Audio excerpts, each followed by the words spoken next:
Friends, welcome back to my channel. So ಎಲ್ಲರೂ ಹೇಗಿದ್ದೀರಾ? ನಾನು ಕೂಡ ಚೆನ್ನಾಗಿದ್ದೀನಿ. ನೀವೆಲ್ಲರೂ ಚೆನ್ನಾಗಿದ್ದೀರಾ ಅಂತ ಭಾವಿಸ್ತಾ ಇವತ್ತಿನ ವೀಡಿಯೋ ಸ್ಟಾರ್ಟ್ ಮಾಡ್ತಾ ಇದ್ದೀನಿ. ಇವತ್ತು ಏನು ರೆಸಿಪಿ ಮಾಡ್ತಾ ಇರ್ಬೋದು ಅಂತ ಗೆಸ್ ಮಾಡಿ. ಸೊ ಹಾಗೆ ತಮ್ಮನೇಲಿ ನೋಡಿರ್ತೀರಾ, ಸೊ ಗೆಸ್ ಮಾಡೋ ಅವಶ್ಯಕತೆ ಇರಲ್ಲ, ಗೊತ್ತಿರುತ್ತೆ. ಸೊ ನಾನು ಇವತ್ತು ಮಾಡ್ತಾ ಇರೋದು ಮಂಗಳೂರು ಸೈಡ್ ಮಾಡೋವಂತಹ ಒಂದು ರೆಸಿಪಿ. ಮಂಗಳೂರು ಆಗಿರ್ಬೋದು, ಕೇರಳ ಸೈಡ್ ಆಗಿರ್ಬೋದು, ಇದು ತುಂಬಾ ಚೆನ್ನಾಗಿರುತ್ತೆ. ಈ ಸೀಸನಲ್ಲಿ ಎಲ್ಲರೂ ಮಾಡ್ತಾರೆ, ಮಾಡದೇ ಇರೋದಿಲ್ಲ. ಸೊ ಅಷ್ಟು ಚೆನ್ನಾಗಿರುತ್ತೆ, ಆ ಟೇಸ್ಟು ಅಷ್ಟು ಚೆನ್ನಾಗಿರುತ್ತೆ. ಹಾಗೆ ಎಲ್ಲರೂ ಕೂಡ ಇಷ್ಟಪಡ್ತಾರೆ, ಮಕ್ಕಳು ದೊಡ್ಡವರು ಎಲ್ಲರೂ ಇಷ್ಟಪಡ್ತಾರೆ. ಸೊ ಮಾಡೋದು ಹೇಗೆ ಅಂತ ನೋಡೋಣ. ಸೊ ಏನು ರೆಸಿಪಿ ಅಂತ ಹೇಳಲೇ ಇಲ್ವಲ್ಲ. ಸೊ ಮಂಗಳೂರು ಸೈಡ್ ಮಾಡುವಂತಹ ಜಾಕ್ ಫ್ರೂಟ್ ಕಡುಬು, ಅದು ಸ್ವಲ್ಪ ಡಿಫ್ರೆಂಟಾಗಿ ಮಾಡ್ತಾಯಿದ್ದೀನಿ. ತುಂಬಾ ಚೆನ್ನಾಗಿರುತ್ತೆ, ತುಂಬ ಟೇಸ್ಟಿಯಾಗಿರುತ್ತೆ. ಮಿಸ್ ಮಾಡಿದೆ ನೀವು ಕೂಡ ಈ ರೆಸಿಪಿನ ಮಾಡ್ಕೊಳ್ಳಿ ಮನೆಗಳಲ್ಲಿ. ಸೊ ಹಾಗೆ ನನ್ನ ಚಾನಲ್ನ ಯಾರೆಲ್ಲ ಸಬ್ಸ್ಕ್ರೈಬ್ ಮಾಡದೆ ನೋಡ್ತಾ ಇದ್ರೆ ಪ್ಲೀಸ್ ಸಬ್ಸ್ಕ್ರೈಬ್ ಮಾಡ್ಕೊಳ್ಳಿ. ಹಾಗೆ ಒಂದು ಲೈಕ್ ಮಾಡಿ, ಶೇರ್ ಮಾಡಿ, ಕಮೆಂಟ್ ಮಾಡಿ. ಸೊ ಮಾಡೋದು ಹೇಗೆ ಅಂತ ಬನ್ನಿ ನೋಡೋಣ. ತುಂಬ ತಡ ಮಾಡೋದು ಬೇಡ, ಕ್ವಿಕ್ಕಾಗಿ ಮಾಡೋಣ. ಎಲ್ಲರೂ ಕೂಡ ಮಾಡ್ಬೋದು, ಮಾಡೋಕ್ಕೆ ಬರದೇ ಇರೋರು ಕೂಡ ಈ ರೆಸಿಪಿನ ಮಾಡ್ಬೋದು. ಅಷ್ಟು ಅದ್ಭುತವಾಗಿರುತ್ತೆ, ಮಾಡೋ ಕ್ರಮವೂ ಅಷ್ಟೇ ಚೆನ್ನಾಗಿರುತ್ತೆ, ಹಾಗೆ ಅದರ ಟೇಸ್ಟ್ ಕೂಡ ಅಷ್ಟೇ ಚೆನ್ನಾಗಿರುತ್ತೆ. ಮಾಡೋದು ಹೇಗೆ ಅಂತ ನೋಡೋಣ ಬನ್ನಿ. ಸೊ ಈಗ ಕಡುಬು ಮಾಡೋಕ್ಕೆ ನಾನು ಹಲಸಿನ ಹಣ್ಣು ಕಟ್ ಮಾಡಿಕೊಂಡು ಎಲ್ಲ ಕ್ಲೀನ್ ಮಾಡಿಕೊಂಡು ಎತ್ತಿಟ್ಕೊಡ್ತಾ ಇದ್ದೀನಿ. ಸೊ ಸ್ವೀಟ್ ಕಡುಬು ಮಾಡಿಕೊಂಡು ಈ ಸೀಸನ್ಗಳಲ್ಲಿ ಎಲ್ಲರೂ ತಿನ್ನಬೇಕು, ತಿನ್ನೋದನ್ನು ಇಷ್ಟಪಟ್ಟು ತಿಂತಾರೆ. ಯಾಕೆ ಅಂದರೆ ಸೀಸನಲ್ಲಿ ಸಿಗೋ ಹಣ್ಣುಗಳನ್ನ ತಿನ್ನಬೇಕು, ಇಲ್ಲಾಂದರೆ ಮತ್ತೆ ನಮ್ಗೆ ಸಿಗೋದಿಲ್ಲ. ಬನ್ನಿ ಮಾಡೋದು ನೋಡೋಣ. ಅಷ್ಟು ನೋಡಿ ತೊಗೊಳ್ಳಿ. ನಾನು ಇಷ್ಟನ್ನು ಹಾಕಲ್ಲ, ಇದರಲ್ಲಿ ಸ್ವಲ್ಪ ಹಾಕೋದು. ಇಷ್ಟನ್ನು ತೊಗೊಂಡಿದ್ದೀನಿ ಕಟ್ ಮಾಡಿ. ಸೊ ಹಲಸಿನ ಹಣ್ಣು, ಹಾಗೆ ನಮಗೆ ಬಾಳೆ ಎಲೆ ಕೂಡ ಬೇಕಾಗುತ್ತೆ. ಬಾಳೆ ಎಲೆ ಇಲ್ಲ ಅಂದರೆ ನೀವು ಪಲಾವ್ ಮಾಡೋ ಅಂತಹ ಎಲೆ ಯೂಸ್ ಮಾಡ್ಬೋದು, ಇಲ್ಲಾಂದರೆ ನಿಮ್ಗೆ ಅವೈಲೇಬಲ್ ಏನಿದೆಯೋ ಆ ಎಲೆಗಳನ್ನ ಯೂಸ್ ಮಾಡ್ಕೋಬೋದು. ಸೊ ನಾನೀಗ ಹಲಸಿನ ಹಣ್ಣನ್ನು ಈ ಬಾಳೆ ಎಲೆಲೇ ಮಾಡ್ತಾಯಿರೋದು. ಸೊ ಕಡುಬು ಮಾಡೋದು ಹೇಗೆ ಅಂತ ಬನ್ನಿ ತೋರಿಸ್ತೀನಿ. ಈಗ ನಾನು 1 ಉಂಡೆ ಬೆಲ್ಲ ತೊಗೊಂಡಿದ್ದೀನಿ. ನಿಮಗೆ ಸ್ವೀಟ್ ಕ್ವಾಂಟಿಟಿ ನೋಡಿಕೊಂಡು ನೀವು ತೊಗೊಳ್ಳಿ. 1 ಉಂಡೆ ಅಥವಾ 1.5 ಬೇಕಾಗ್ಬೋದು. ಸೊ ನಾನು ಇದನ್ನು ಪುಡಿ ಮಾಡಿ ತೊಗೊಳ್ಳೋಣ. ನೋಡಿ, ನಾನಿಲ್ಲಿ ಈ ಪಾತ್ರೆಯಲ್ಲಿ 1/4 ಕಪ್ ಪಾತ್ರೆ ಅಷ್ಟು ಚಿಕ್ಕ ಪಾತ್ರೆಯಲ್ಲಿ ಬೆಲ್ಲ ತೊಗೊಂಡಿದ್ದೀನಿ. ಇದಕ್ಕೆ ಸ್ವಲ್ಪ ವಾಟರ್ ಹಾಕ್ಕೊಂಡು ಜಸ್ಟ್ ಕರ್ಗೋದಕ್ಕೆ ಇಡೋಣ. ಕರ್ಗಾದ್ಮೇಲೆ ಇದನ್ನು ನಾವು ಸೋಸ್ಕೋಬೇಕಾಗುತ್ತೆ, ಇಲ್ಲಾಂದರೆ ಕಲ್ಲಿರುತ್ತೆ. ಸೊ ಹಾಗಾಗಿ ಇದನ್ನು ಜಸ್ಟ್ ಕರ್ಗಿದ್ರೆ ಸಾಕು. ನೋಡಿ, ನಾನು ಸ್ವಲ್ಪ ವಾಟರ್ನ ಸೇರಿಸ್ತಾ ಇದ್ದೀನಿ. ಒಂದು ಕಾಲು ಕಪ್ ಅಷ್ಟೇ ಜಸ್ಟ್ ಇದು ಕರ್ಗೋದಕ್ಕೆ. ಈಗ ಸ್ಟವ್ ಆನ್ ಮಾಡಿಡೋಣ. ನಾನೀಗ ಬೆಲ್ಲ ಕರ್ಗೋದಕ್ಕೆ ಇಟ್ಕೊಂಡಿದ್ದೀನಿ. ಹಾಗೆ ಇಲ್ಲಿ ಒಣಕೊಬ್ಬರಿ ತೊಗೊಂಡಿದ್ದೀನಿ. ನೋಡಿ, ಹಸಿ ಕೊಬ್ಬರಿ ಇದ್ರೂ ಹಸಿ ಕೊಬ್ಬರಿ ಹಾಕ್ಕೊಳ್ಳಿ, ಇಲ್ಲಾಂದರೆ ಒಣಗಿದ ಕೊಬ್ಬರಿ ಇದ್ರೂ ಅದನ್ನೇ ಹಾಕ್ಕೊಳ್ಳಿ. ಇದನ್ನು ಪೀಸಸ್ ಮಾಡಿ ನಾವು ಸ್ವಲ್ಪ ಇಲ್ಲ ತುರಿದ್ಬಿಟ್ಟು ಹಾಕ್ಕೊಂಡ್ರೂ ಪರವಾಗಿಲ್ಲ, ಇಲ್ಲಾಂದರೆ ನಾವು ಮಿಕ್ಸಿ ಮಾಡಿಕೊಂಡ್ರೂ ಪರವಾಗಿಲ್ಲ. ನಾನಿಲ್ಲಿ ಇದನ್ನು ಚಿಕ್ಕ ಚಿಕ್ಕದಾಗಿ ಪೀಸ್ ಮಾಡಿಕೊಂಡು ಇದನ್ನು ಮಿಕ್ಸಿಗೆ ಹಾಕ್ಕೋತಾ ಇದ್ದೀನಿ. ಈ ರೀತಿ ನೋಡಿ, ಈ ರೀತಿ ಪೀಸ್ ಮಾಡಿಕೊಂಡ್ರೆ ಸಾಕು. ಇದನ್ನು ತುರಿಯೋದಕ್ಕೆ ಹೋದರೆ ತುಂಬ ಸಮಯ ಬೇಕಾಗುತ್ತೆ ಒಣಗಿದ ಕೊಬ್ಬರಿನ. ಸೊ ನೀವು ಈ ರೀತಿ ಮಾಡ್ಕೊಳ್ಳೋದ್ರಿಂದ ಬೇಗನೂ ಮಿಕ್ಸಿ ಆಗುತ್ತೆ, ಪೌಡ್ರ್ ಆಗುತ್ತೆ. ಈ ರೀತಿ ಎಲ್ಲ ತುರ್ಕೊಳ್ಳೋಣ.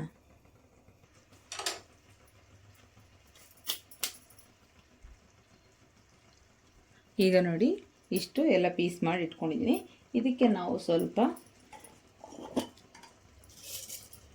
ಏಲಕ್ಕಿ ಸೇರಿಸ್ಕೊಳ್ಳೋಣ. ನೋಡಿ,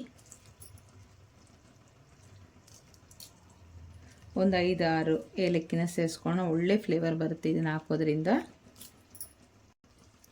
ಈಗ ಮಿಕ್ಸಿ ಜಾರ್ಗೆ ಸೇರಿಸ್ಕೊಳ್ಳೋಣ. ಇದನ್ನು ನುಣ್ಣಗೆ ರುಬ್ಬೋ ಅವಶ್ಯಕತೆ ಇರಲ್ಲ ನಮಗೆ. ಅದು ಸ್ವಲ್ಪ ದಪ್ಪ ಪೀಸ್ ಇಲ್ಲದೆ ಇದನ್ನು ನಮಗೆ ತುರಿದಂಗೆ ಆದರೆ ಸಾಕು, ಅಷ್ಟಾದರೆ ಸಾಕು. ಹಲಸಿನ ಹಣ್ಣು ಕೂಡ ನಾವು ಸ್ವಲ್ಪ ಮಿಕ್ಸಿ ಮಾಡ್ಕೊಳ್ಬೇಕಲ್ವ. ಸೊ ಇದನ್ನು ಸ್ವಲ್ಪ ಇದರೊಳಗಡೆ ಇರೋದು ಇಲ್ಲಿ ತೆಗೆದುಬಿಡೋಣ. ನೋಡಿ, ಈ ರೀತಿ ಎಲ್ಲ ತೆಗೆದುಬಿಟ್ಟು ನಾವು ಇದನ್ನು ಸಪ್ರೇಟ್ ಮಾಡ್ಕೊಳ್ಳೋಣ. ನಿಮ್ಗೆ ಎಷ್ಟು ಬೇಕೋ ಅಷ್ಟು ನೋಡಿ ಕ್ವಾಂಟಿಟಿಯಲ್ಲಿ ಹಾಕ್ಕೊಳ್ಳಿ. ಈ ರೀತಿ ಎಲ್ಲ ತೆಗೆದು ಶೀಡ್ನ ಸಪ್ರೇಟ್ ಮಾಡಿಕೊಂಡ್ರೆ ಸಾಕು. ಆಮೇಲೆ ಅದನ್ನು ಪೀಸ್ ಮಾಡಿ ನಾವು ಮಿಕ್ಸಿಗೆ ಹಾಕೋಬೋದು. ಈ ರೆಸಿಪಿ ಅಂತೂ ಮಕ್ಕಳು ಸ್ಕೂಲಿಂದ ಬಂದಾಗ, ಇಲ್ಲ ನಾವು ಮನೆಗಳಿದ್ದಾಗ ಏನಾದರೂ ತಿನ್ನಬೇಕು ಅನ್ನಿಸ್ದಾಗ ಕೊಟ್ಟರೆ ಎಷ್ಟು ಚೆನ್ನಾಗಿರುತ್ತೆ ಗೊತ್ತಾ. ಮಕ್ಳಿಗಂತೂ ತುಂಬಾ ಇಷ್ಟಪಟ್ಟು ತಿಂತಾರೆ. ಈವ್ನಿಂಗ್ ಟೈಮ್ ಸ್ನ್ಯಾಕ್ಸ್ಗೆ ನಾವೆಲ್ಲ ಈ ರೀತಿ ಕೊಡೋದ್ರಿಂದ ಆಟ ಆಡ್ಕೊಂಡು ಓಡಾಡ್ಕೊಂಡು ತಿಂದುಬಿಡ್ತಾರೆ, ಅಷ್ಟು ಚೆನ್ನಾಗಿರುತ್ತೆ. ಹಾಗೆ ಹೆಲ್ತ್ ಕೂಡ ತುಂಬಾ ಒಳ್ಳೆಯದು. ಇದರಲ್ಲಿ ನಾವು ಕೊಬ್ಬರಿ ಹಾಗೆ ಬೆಲ್ಲ ಎಲ್ಲ ಹಾಕಿರ್ತೀವಲ್ಲ, ಹಾಗಾಗಿ ತುಂಬ ಚೆನ್ನಾಗಿರುತ್ತೆ. ಹಾಗೆ ಇಲ್ಲಿ ನಮಗೆ ಬೆಲ್ಲ ಕೂಡ ಕರಗ್ತಾ ಬಂದ್ಬಿಟ್ಟು ಸೊ ಇವಾಗ ಬೆಲ್ಲ ಕೂಡ ಕರಗಿದೆ, ನೋಡ್ತಾ ಇರ್ಬೋದು. ಇವಾಗ ಸ್ಟವ್ನ ಆಫ್ ಮಾಡ್ಕೊಳ್ಳೋಣ. ಈಗ ನಾನು ಇದಿಷ್ಟು ತೊಗೊಂಡಿದ್ದೀನಿ, ಇದನ್ನು ಮಿಕ್ಸಿ ಮಾಡ್ಕೊಳ್ಳೋಣ. ನಾನಿಲ್ಲಿ ತೊಗೊಂಡಿರುವಂತಹ ನೋಡಿ, ಇಲ್ಲಿ ರೈಸ್ ಪುಟ್ಟು ಪುಡಿ ಅಂತ ಹೇಳಿ, ಇದು ಮಂಗಳೂರು ಸೈಡು ಕೇರಳ ಸೈಡೆಲ್ಲ ತುಂಬ ಬಳಸ್ತಾರೆ ಪುಟ್ಟು ಪುಡಿ. ಸೊ ಇದರಲ್ಲಿ ಈ ಥರ ರೆಸಿಪಿಗಳನ್ನ ತುಂಬ ಮಾಡ್ತಾ ಇರ್ತಾರೆ ಮನೆಗಳಲ್ಲಿ ಬ್ರೇಕ್ಫಾಸ್ಟ್ಗೆಲ್ಲ. ಸೊ ಇದನ್ನು ನಾವು ಶಾಪಲ್ಲೆಲ್ಲ ಕಡೆ ಸಿಗುತ್ತೆ, ಇದನ್ನು ಕೇಳಿ ನೀವು ತೊಗೋಬೋದು. ಇದನ್ನೇ ನಾನು ಇವಾಗ ತೊಗೋತಾ ಇರೋದು. ನೋಡಿ, ಇದು ಸಣ್ಣ ರವೆ ಥರ ಇರುತ್ತೆ.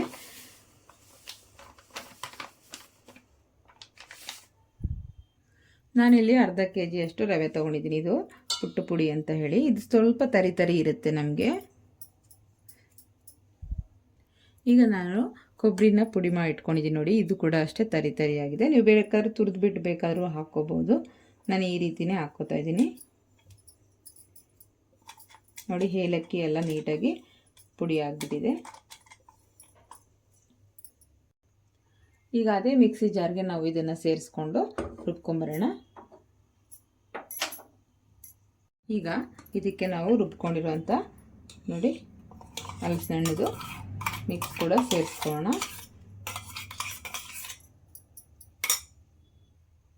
ಹಾಗೆ ಇದಕ್ಕೆ ನಾವು ಬೆಲ್ಲ ಕರಗಿಸಿಟ್ಕೊಂಡಿದ್ದೀವಲ್ಲ, ಇದನ್ನು ಕೂಡ ಸೇರಿಸ್ಕೊಳ್ಳೋಣ. ಸೊ ನೀವು ಈ ಪುಡಿ, ನಮಗೆ ಈ ಪುಟ್ಟು ಪುಡಿ ಸಿಕ್ಕಿಲ್ಲ ಅಂದರೆ ಏನು ಮಾಡಬೇಕು ಅನ್ನೋರು ಕೆಲವೊಬ್ರು ಇರ್ತಾರೆ. ಬಟ್ ಇದರಲ್ಲಂತೂ ತುಂಬಾ ಸಾಫ್ಟಾಗಿ ಬರುತ್ತೆ. ಎಷ್ಟೊತ್ತು ನೀವು ಇಟ್ಟರೂ ಗಟ್ಟಿ ಆಗೋದಿಲ್ಲ, ಅಷ್ಟು ಸಾಫ್ಟಾಗಿರುತ್ತೆ. ಹಾಗಾಗಿ ನಾನು ಇದನ್ನು ಚೂಸ್ ಮಾಡ್ಕೊಂಡಿರೋದು. ಸೊ ನೀವು ಇದರಲ್ಲಿ ಬೇರೆದ್ರಲ್ಲಿ ಏನಾದರೂ ಮಾಡಬೇಕು ಅಂದರೆ ನೀವು ರವೆ ಕೂಡ ಬಳಸ್ಬೋದು. ಸೊ ರವೆ ಕೂಡ ಬಳಸ್ಬೋದು, ಬಟ್ ಆದರೆ ಏನಾಗುತ್ತೆ ಅಂದರೆ ಸ್ವಲ್ಪ ಹೊತ್ತು ಬಿಟ್ಟರೆ ಕಡುಬು ಗಟ್ಟಿಯಾಗಿಬಿಡುತ್ತೆ. ಸೊ ಹಾಗಾಗಿ ರವೆ ಅಷ್ಟೊಂದು ಚೆನ್ನಾಗಿ ಬರಲ್ಲ. ಸೊ ನೀವು ಈ ಪುಟ್ಟು ಪುಡಿ ಯೂಸ್ ಮಾಡೋದ್ರಿಂದ ನೀವು ಒನ್ ಡೇ ಬಿಟ್ಕೊಂಡು ತಿಂದರೂ ಕೂಡ ಅಷ್ಟೇ ಸಾಫ್ಟ್ ಇರುತ್ತೆ, ತುಂಬಾ ಚೆನ್ನಾಗಿರುತ್ತೆ. ಈ ರೀತಿ ಚೆನ್ನಾಗಿ ಮಿಕ್ಸ್ ಮಾಡ್ಕೋಬೇಕು. ಎಷ್ಟು ಚೆನ್ನಾಗಾಗುತ್ತೆ ಅಂದರೆ ಅಷ್ಟು ಚೆನ್ನಾಗಿರುತ್ತೆ ಟೇಸ್ಟ್ ಕೂಡ. ಹಾಗೆ ಮಾಡೋದು ಕೂಡ ತುಂಬ ಚೆನ್ನಾಗಿರುತ್ತೆ, ತಿನ್ನೋಕ್ಕೂ ಅಷ್ಟೇ ಚೆನ್ನಾಗಿರುತ್ತೆ. ಅದರಲ್ಲೂ ಮಕ್ಳಿಗಂತೂ ತುಂಬಾ ಇಷ್ಟ ಆಗುತ್ತೆ ನೋಡಿ. ಈ ರೀತಿ ಚೆನ್ನಾಗಿ ಮಿಕ್ಸ್ ಮಾಡ್ಕೋಬೇಕು. ಇದೀಗ ಚೆನ್ನಾಗಿ ಮಿಕ್ಸ್ ಮಾಡಿದ್ದೀನಿ. ಈಗ ಅಬ್ಸರ್ವೇಷನಲ್ಲಿ ಇಡೋಣ ಒಂದು 5 ನಿಮಿಷ ಅಷ್ಟೇ. ನಾವು ಅಷ್ಟರಲ್ಲಿ ಎಲೆನ ಕಟ್ ಮಾಡ್ಕೊಳ್ಳೋಣ ನೋಡಿ. ಈ ರೀತಿ ಬಾಳೆ ಎಲೆ ತೊಗೊಂಡು ಸರಿಯಾಗಿ ನಾವು ಕಟ್ ಮಾಡ್ಕೋಬೇಕು. ಫೋಲ್ಡ್ ಮಾಡ್ಕೊಳ್ಳೋಕ್ಕೆಲ್ಲ ಬೇಕಲ್ವ, ಹಾಗಾಗಿ ನಾನು ಈ ರೀತಿ ದಿಂಡನ್ನು ಬಿಟ್ಬಿಟ್ಟು ಮಿಡಲಲ್ಲಿ ಇದ್ರ ಪೋರ್ಷನ್ ಬಿಟ್ಟು ಈ ರೀತಿ ಕಟ್ ಮಾಡ್ಕೋತಾ ಇದ್ದೀನಿ.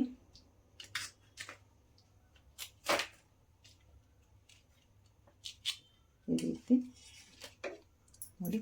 ನಿಮಗೆ ಫೋಲ್ಡ್ ಮಾಡೋಕ್ಕೆ ನಮಗೆ ಒಂದು ಸ್ವಲ್ಪ ಲೆಂತ್ ಬೇಕಾಗತ್ತಲ್ವ, ಸೊ ಹಾಗಾಗಿ ಇಷ್ಟಿಷ್ಟು ಮಾಡ್ಕೊಳ್ಳೋಬೋದು. ಈ ಥರ ನಾವು ಒಂದಿಷ್ಟನ್ನು ಕಟ್ ಮಾಡೋಣ. ಈ ರೀತಿ ಇಷ್ಟಿಷ್ಟು ಪೀಸ್ ಆದರೆ ಸಾಕಾಗುತ್ತೆ. ನೋಡಿದ್ರಲ್ಲ, ಇಷ್ಟಿಷ್ಟು ಪೀಸ್ಗಳನ್ನ ಮಾಡಿಟ್ಕೊಳ್ಳೋಣ.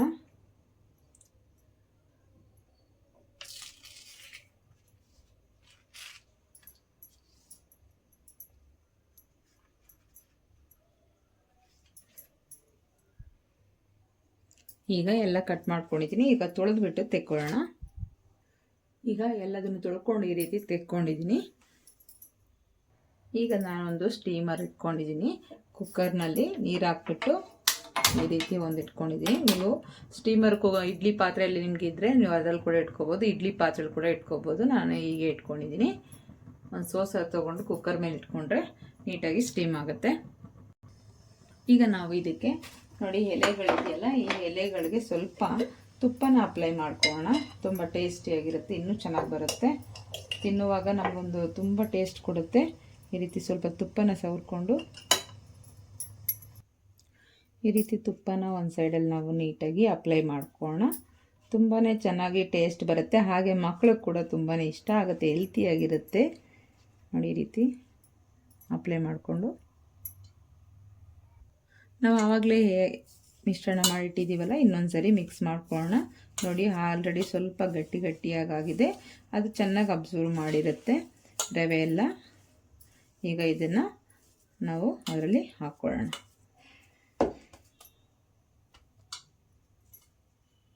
ನಿಮಗೆ ಎಷ್ಟು ಹಿಡಿಯುತ್ತೋ ಅಷ್ಟು ನೋಡಿ ಸೇರಿಸ್ಕೊಳ್ಳಿ.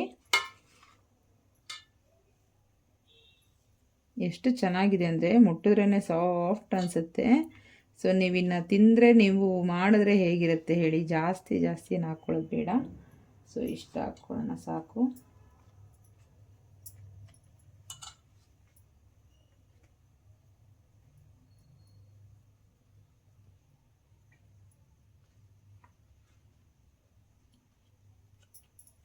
ಈ ರೀತಿ ಮಾಡ್ಕೊಳ್ಳೋಣ.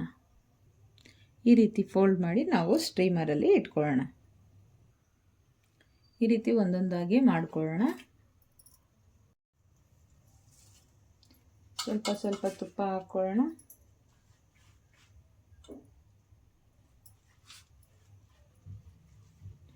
ತುಪ್ಪ ಹಾಕದೇನೆ ನೀವು ಆಯಿಲ್ ಕೂಡ ಬಳಸ್ಕೋಬೋದು. ಬಟ್ ಆಯಿಲಲ್ಲಿ ನಾವು ತುಪ್ಪ ಹಾಕೋದ್ರಿಂದ ಅದೇ ಟೇಸ್ಟೇ ಬೇರೆ ಬರುತ್ತೆ. ಹಾಗಾಗಿ ತುಪ್ಪನ ಯೂಸ್ ಮಾಡ್ತಾ ಇರೋದು. ಹಾಗೆಯೇ ಇದೆಲ್ಲ ಹೀಗೆ ಮಾಡಿಕೊಂಡು ನಾವು ನೀಟಾಗಿ ಪ್ಯಾಕ್ ಮಾಡೋಣ. ನೋಡಿ ರೀತಿ.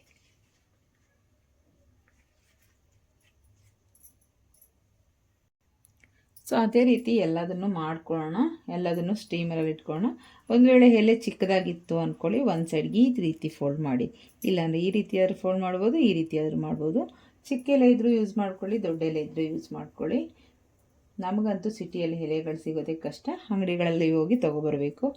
ಅದೇ ಗಿಡ ಮರ ಇರೋರಾದರೆ ಧಾರಾಳವಾಗಿ ಖರ್ಚು ಮಾಡ್ಕೋಬೋದು ಆರಾಮಾಗಿ, ಎಷ್ಟು ಎಲೆ ಬೇಕಾದ್ರೂ.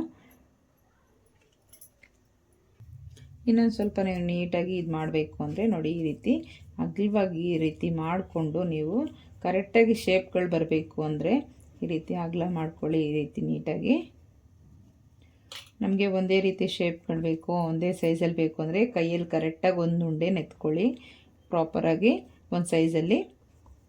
ಈ ರೀತಿ ಮಾಡಿಕೊಂಡು ನೀವು ಮಿಡಲ್ಗೆ ಕರೆಕ್ಟಾಗಿ ಫೋಲ್ಡ್ ಮಾಡ್ಕೊಳ್ಳಿ. ಈ ರೀತಿ ಬಾಳೆ ಎಲೆನೇ ಈ ರೀತಿ ಫೋಲ್ಡ್ ಮಾಡೋದ್ರಿಂದ ನಿಮಗೆ ಒಳ್ಳೆ ಶೇಪ್ ನೋಡಿ ಈ ರೀತಿ ಬರುತ್ತೆ ಶೇಪ್. ಸೊ ಈ ರೀತಿ ಮಾಡಿಕೊಂಡು ಫೋಲ್ಡ್ ಮಾಡ್ಕೊಂಬಿಡೋಣ. ಈ ರೀತಿ ತುಂಬ ಜನಕ್ಕೆ ಈ ರೀತಿ ರೆಸಿಪಿ ಮಾಡೋಕ್ಕೆ ಬರೋದಿಲ್ಲ. ಸೊ ಯಾರು ಮಾಡೋಕ್ಕೆ ಬರಲ್ಲ ಅನ್ನೋರಿಗೆ ಈ ವಿಡಿಯೋನ ಶೇರ್ ಮಾಡಿ. ಹಾಗೆಯೇ ಸೊ ಸ್ವಲ್ಪ ಜನ ನಮಗೆ ಮಾಡೋಕ್ಕೆ ಬರೋದೇ ಇಲ್ಲ ಕಡುಬುಗಳೆಲ್ಲ ಅನ್ನೋರಿಗೆ ಈ ರೆಸಿಪಿನ ಶೇರ್ ಮಾಡಿ. ಅವರು ಕೂಡ ನೋಡಿ ಮಾಡಿಕೊಳ್ಳಿ. ನಿಮ್ಮ ಫ್ಯಾಮಿಲಿ ಫ್ರೆಂಡ್ಸಿಗೆ ಕೂಡ ಶೇರ್ ಮಾಡಿ. ಈಗ ನೋಡಿ ಎಲ್ಲ ಮಾಡಿ ಈ ರೀತಿ ಇಟ್ಕೊಂಡಿದ್ದೀನಿ. ಈಗ ಇದನ್ನು ಕ್ಲೋಸ್ ಮಾಡೋಣ. ನೋಡಿ ಈ ರೀತಿ ಕ್ಲೋಸ್ ಮಾಡಿದರೆ ನೀಟಾಗಿ ಚೆನ್ನಾಗಿ ಸ್ಟೀಮ್ ಆಗುತ್ತೆ. ಒಂದು 20 ನಿಮಿಷ ಬಿಟ್ಟು ನೋಡೋಣ. ಈಗ ರೆಡಿಯಾಗಿದೆ, ತೆಗಿಯೋಣ. ನೋಡಿ ಈಗ ಪ್ಲೇಟ್ಗೆ ತೆಕ್ಕೊಳ್ಳೋಣ ಒಂದೊಂದಾಗಿ. ಸ್ವೀಟು ನಿಮಗೆ ಜಾಸ್ತಿ ಬೇಕು ಅಂದರೆ ಜಾಸ್ತಿ ಹಾಕ್ಕೊಂಡು ಮಾಡ್ಕೊಳ್ಳಿ. ನಾನಿಲ್ಲಿ ಮೀಡಿಯಮ್ಮಾಗಿ ಹಾಕಿದ್ದೀನಿ.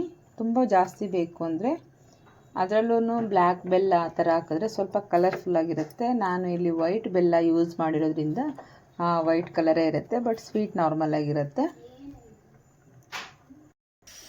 ಈಗ ಓಪನ್ ಮಾಡೋಣ. ಸೊ ಈಗ ಒಂದೊಂದೇ ತೆಗೆದುಕೊಂಡು ಓಪನ್ ಮಾಡಿ ನೋಡೋಣ ಯಾವ ರೀತಿ ಆಗಿದೆ ಅಂತ ಹೇಳಿ. ತುಂಬಾ ಚೆನ್ನಾಗಿರುತ್ತೆ ನೋಡಿ. ನೋಡಿ ಯಾವ ರೀತಿ ಆಗಿದೆ. ಸೊ ಎಲ್ಲದನ್ನು ಹೀಗೆ ಓಪನ್ ಮಾಡಿ ಇಟ್ಕೊಳ್ಳೋಣ. ಎಷ್ಟು ಸಾಫ್ಟಾಗಿ ಎಷ್ಟು ಸ್ಮೂತಾಗಿ ಆಗಿದೆ ನೋಡಿ. ಸೊ ಎಲ್ಲದನ್ನು ತೆಗೆದು ತೋರಿಸ್ತೀನಿ.